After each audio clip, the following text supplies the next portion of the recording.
નમસ્તે મિત્રો, શ્રી શિવાય નમસ્તુભ્યમ. ઉનાળો વેકેશન ચાલે છે અને છોકરાઓ તો ઘરમાં જ હોય, તો છોકરાઓને એકદમ ચટપટું અને મસાલેદાર ખાવા માટે તો પીઝા જ વધારે ભાવે છે. અને એ પીઝા આપણે આજે રોટલીના બનાવવાના છે, તો તેની રેસીપી આપણે નિહાળીશું. તો આપણે આ રોટલી લીધી છે અને આ રોટલી આપણે ઘઉંના લોટની બનાવેલી છે. તો આપણે 4 જેવી રોટલી લીધેલી છે. અને આપણે કેપ્સિકમ મરચું લીધું છે અને એ આપણે ઝીણું કટ કરી નાખેલું છે. અને ટામેટું પણ લીધું છે, એક ઝીણું કટ કરીને. અને એક આપણે ડુંગળી લઈ લઈશું ઝીણી કટ કરીને. અને આપણે શેઝવાની ચટણી લઈ લઈશું. અને તમને શેઝવાનીની ચટણીનો વિડીયો મારો જોવો હોય તો તમે મારા ચેનલમાં જોઈ શકો છો. અને આપણે થોડુંક સોસ લઈ લઈશું. અને 1 ચમચી ચીલી ફ્લેક્સ લઈશું. 1 ચમચી ઓરેગોનો. અને આપણે આ મોઝરેલા ચીઝ લઈ લઈશું આપણે થોડુંક. અને મીઠું લઈ લઈશું પ્રમાણસર. તો આપણે એક વાડકો લઈ લઈશું. એના અંદર આપણે સોસ પહેલા ઉમેરી લઈશું. આપણે મીઠો સોસ આવે છે કેચઅપ એ લીધેલો છે. અને આપણે શેઝવાની ચટણી છે એ પણ અંદર ઉમેરી લઈશું. તમને તીખાશ ભાવે એ પ્રમાણે તમે ઉમેરી શકો છો, પણ બાળકોને એકદમ તીખાશ ભાવતી નથી, એટલા માટે આપણે સોસ ઉમેર્યો છે આની અંદર. અને તમે માયોનીઝ સોસ પણ આવે છે એ પણ તમે અંદર ઉમેરી શકો છો. આપણા ઘરમાં જે અવેલેબલ વસ્તુ છે એનાથી જ આપણે બનાવવાના છે. તો કમ્પ્લીટ આપણે બનાવી દીધું છે. તો હવે સાઈડ પર મૂકીશું. અને આપણે ડુંગળી, કેપ્સિકમ મરચાં અને જે ટામેટા છે એની અંદર આપણે થોડું મીઠું અંદર ઉમેરી લઈશું. અને કમ્પ્લીટ રીતે આપણે એને પછી મિક્સ કરી લેવાનું છે.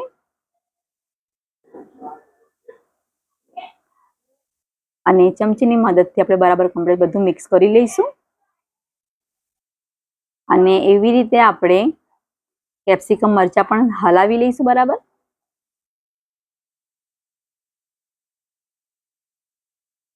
ટામેટા પણ.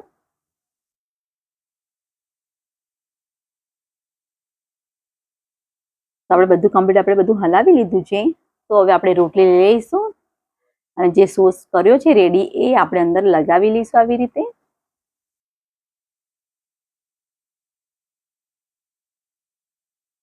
તો આવી રીતે કમ્પ્લીટ રીતે બરાબર આપણે કમ્પ્લીટ રીતે લગાવવાનું છે.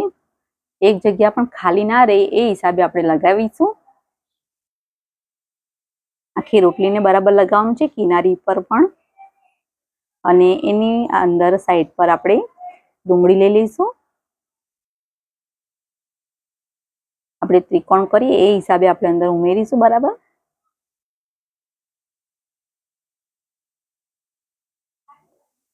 ડુંગળી, ટામેટા અને કેપ્સિકમ મરચાં લઈ લઈશું. થોડીક ઓરેગાનો લઈ લઈશું થોડુંક અંદર. અને થોડું ચીલી ફ્લેક્સ લઈ લઈશું. અને આપણે થોડુંક મોઝરેલા ચીઝ છે એ ઉમેરી લઈશું અંદર. છોકરાઓને ભાવે એ હિસાબે આપણે અંદર ઉમેરીશું. અને આપણે એક બાજુનું પડ આવી રીતે વાળી લઈશું. અને બીજી સાઈડનું પણ આપણે આવી રીતે વાળવાનું છે.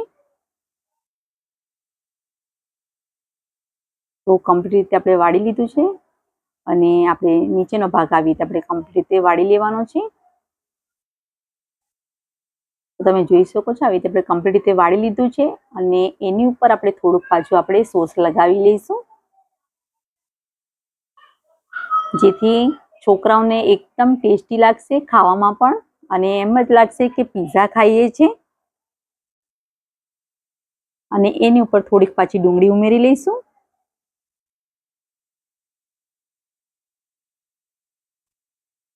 અને સાથે સાથે થોડાક કેપ્સિકમ મરચાં.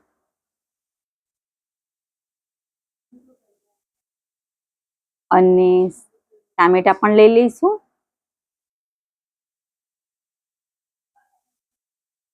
આપણે એવી રીતે બધું અંદર ઉમેરી લીધું છે.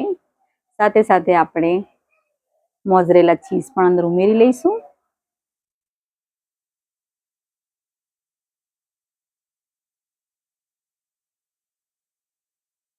તો કમ્પ્લીટ આપણે બધું આવી રીતે મૂકીશું. તો આવી રીતે આપણે કમ્પ્લીટ રીતે આપણે ચીઝ આપણે અંદર ઉમેરી લઈશું અને ઓરેગોનો થોડોક અંદર ઉમેરીશું. તમે ઉપરથી પણ ઉમેરી શકો છો. અને આપણે બટર લઈ લઈશું આપણે તવા પર.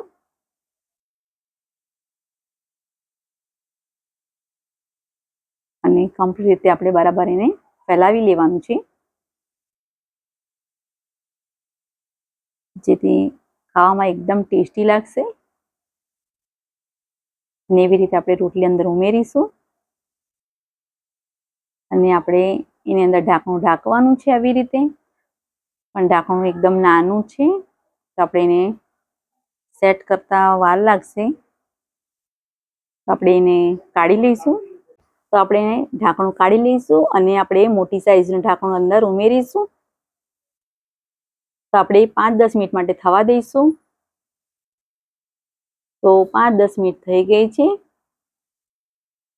તો તમે જોઈ શકો છો એકદમ ટેસ્ટી અને ચટાકેદાર આપણું પિઝા રોટલી રેડી થઈ ગઈ છે. અને તમને મારો વિડીયો આ પસંદ આવ્યો હોય તો લાઈક, શેર અને સબસ્ક્રાઈબ કરવાનું ભૂલતા નહીં, જેથી તમને મારા નવા વિડીયોની નોટિફિકેશન મળતી રહેશે. Thank you.